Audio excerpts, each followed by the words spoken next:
What is up, everybody? Purple and Gold podcast for Sunday, August the 23rd, 2026. LSU adds another player out of the transfer portal.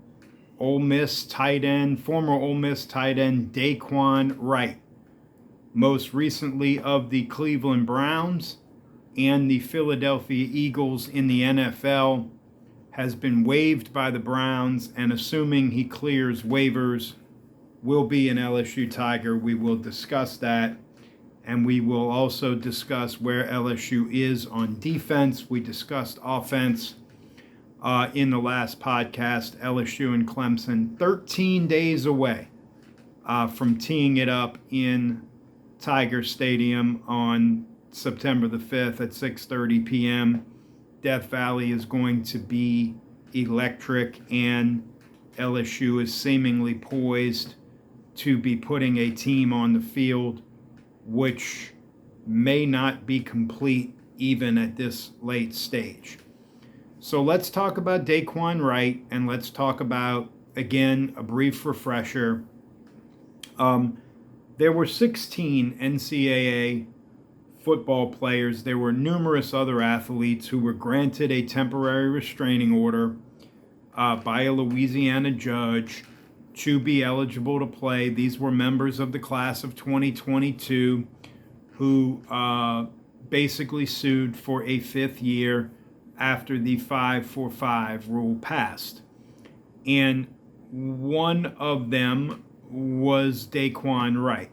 He is one of three former Ole Miss players in this group of players who submitted the lawsuit, and it has now been reported by Ross Dellinger of Yahoo Sports and others that LSU orchestrated this lawsuit on these players' behalf. And DaeQuan Wright played at Ole Miss last year. He's a tight end.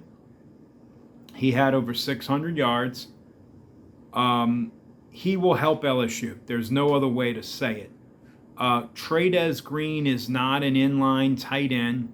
Trades Green is going to lead this team more than likely in receptions and maybe even yards and possibly touchdowns. But he is sort of a tight end in name only. He's going to play in the slot. He's going to play out away from the lineman. He's going to be a receiver. And DaeQuan Wright brings a presence at tight end. He brings a knowledge of the offense. He brings success in this offense, and he is going to help LSU. Now let's talk a little bit for just 1 minute about the eligibility. And again, I said this on the last podcast. I will say it again. To me, this is bonkers, and it's not right, and it's not what the intent of any of this should be. I think once you've signed a professional contract in North American sports, you should be barred from playing college athletics anymore. However, in this situation, you are talking about a select group of 2022 players, right, who were not grandfathered into the 5-for-5, and, you know, were sort of out of eligibility. The argument is, would they have signed a professional contract if the 5-for-5 had been passed prior to them doing so? Do I think this is the last player that LSU is going to add from this group? No, I do not. I don't expect Jack Pyburn to make the Bucs 53-man roster. I believe he'll be waived either later this week or possibly, make it to the final cut next Saturday. And once he is waived and clears waivers, I believe he will be an LSU Tiger as well. There were two other Ole Miss players, defensive lineman Xavier Harris and a safety. I don't have any knowledge as to whether or not LSU is going after them, and I don't have any direct knowledge of any other players in any other states who might be granted a temporary restraining order, who LSU might go after. So for now, we will just take these one at a time. So DaeQuan Wright, once he clears waivers in the NFL, not a statement I thought I'd be saying, is expected to be an LSU Tiger. So let's talk about LSU's defense. We talked about the offense in the last podcast, so let's go position by position. Let's start at defensive tackle. So Dominic McKinley has made a big move, and it now appears as if maybe Dominic McKinley and freshman Deuce Geralds are in line to be the starting tackles. You also have freshman Richard Anderson and 2 experienced transfers. Auburn transfer Malik Blockton and Clemson transfer Stephylon Green. Barring any additions, and I'll just say that going forward, that is expected to be LSU's 5-man rotation. I think there was a thought that Anderson and Gerald's 2 true freshmen might start. Seems like now maybe Dominic McKinley and Deuce Geralds will start. On the edge, it's still Jordan Ross and Prince Willimon Mielen. Dylan Carpenter has made a move. Lamar Brown is in the mix. We know the Notre Dame transfer edition is in the mix. We expect Jack Pyburn to be in the mix as well when all of that goes down. I think this was the area where you sort of had concerns. Jordan Ross, even though he was a 5-star recruit, transfer from Tennessee, he's a guy with 1.5 career sacks. He's never started a game.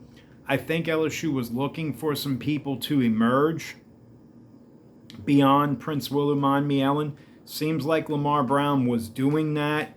Lamar Brown got rolled up on in a practice. He was held out of LSU's scrimmage on Saturday, but the expectation is that he's not seriously injured. That was more just, we're not going to rush him back. We know what he can be. The biggest maybe news besides the additions is that Dylan Carpenter really seems to be making a move here, and that's good. If veteran program guys like Dominic McKinley and Dylan Carpenter are making moves, that only helps LSU's depth, it only helps LSU's experience, and it helps LSU's defense overall. These are guys that Blake Baker knows, and these are guys that Blake Baker feels comfortable with. When you go to linebacker, clearly it's TJ Daugherty, the SEC's leading tackler last year at Ole Miss, and Whit Weeks. All indications are that Whit Weeks looks very good. He's healthy. He's moving very well. LSU has tremendous depth at the linebacker position. The only guy they lost was Whit's brother, West, to graduation. He's with the Indianapolis Colts. You bring back Devon Keys, who was the SEC's second leading tackler. You bring back a lot of young guys. You bring back Zach Weeks, Whit's younger brother, who's made a move. They're just very deep and experienced at linebackers, so that's a good thing. We know Deshaun Spears is going to play the star, which is a safety linebacker hybrid. Looks like he might be backed up by CJ Jim Coyley at the star. We know DJ Pickett and PJ Woodland are going to start at corner. It seems like Jakeem Jackson and Michael Turner are the next 2 up at corner. I had mentioned Haven Finney, the true freshman, who reclassified into this class and did a lot of work on his body over the spring and summer. I still think there's room there for him to make a move. But as of now, I don't think he's in the immediate, 3-4 guys they may use at corner. And then at safety has sort of been the big news. We know about Ty Benefield, the Boise transfer. We all seemed to think Tamarcus Cooley, who played among the most snaps on LSU's defense last year, at safety would start. It appears he has been beaten out, at least for the moment, by Destrehan's Jace Thomas. Jace Thomas didn't play very many snaps last year, but he appears to have made a big move here. We reported after the first scrimmage that he was running with the ones. He was running with the ones in the scrimmage last night. So it appears as if Jace Thomas has won, or at least will be in a rotation with Tamarcus Cooley for the safety spot opposite Ty Benefield. Scott Starzik had a very good scrimmage last night at kicker. It appears as if Grant Chadwick will be the punter, and it seems for now like Trey Wilson is getting the most reps as the punt returner, but he's also the one who's had the most trouble, at least earlier in camp, handling the ball. So it remains to be seen. You've got Jace Brown, you've got Winnie Watkins, you've got some guys besides Trey Wilson who can handle the punt return duty. In terms of the kick returners, they've used a bunch of guys. We'll see how that all shakes out and who lines up there on opening night. That, of course, not nearly as big a part of the game as it used to be based on, the amount of kicks that go through the end zone for a touchback. But certainly, LSU has qualified guys, running backs, receivers, etc., who can handle the kickoff return duties. As far as the scrimmage goes and as far as LSU's team goes, all signs point to this being very positive. There are no major injuries other than the ones that were suffered in the spring. Sam Levitt looks very good. He looks very healthy. And again, LSU continues to make these additions out of the transfer portal. By contrast, all of the early returns from Clemson and their scrimmages and their situations seem to be bad. Now, I don't want anybody to fall in this trap. I know how Dabo is. I know how Clemson is. But they've yet to name Chris Vanini the starting quarterback.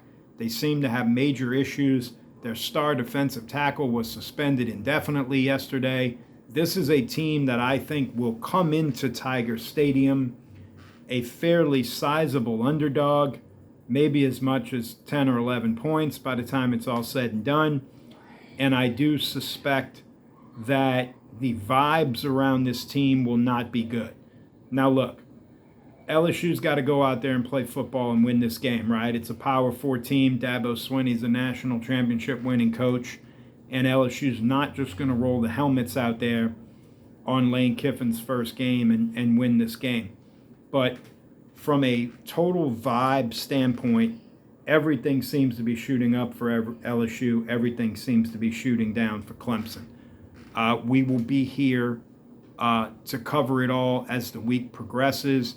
We will have any updates as news warrants. And again, later in the week and into next weekend, as NFL cuts continue, I would suspect LSU will make at least one more edition, maybe more. We will see how that all shakes out.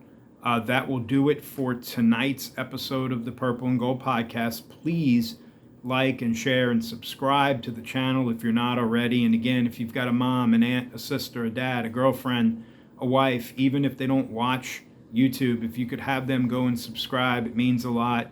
The more subscribers I get on the channel, the better the channel can be and the more we can do. Please also remember that starting this Friday on August 28th, 1 to 2 Central, I will be co-hosting the Friday Football Fix with Coach Bruce Thornton every Friday on WRBE FM 106.9 out of Lucedale, Mississippi. You can listen to that at WRBEFM.com or on any of your devices by just telling your device to play WRBE FM from TuneIn.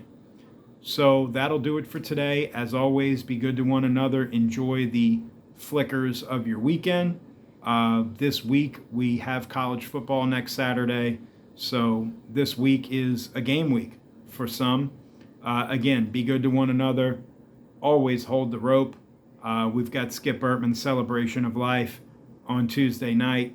Always boot up and always, always, always go Tigers.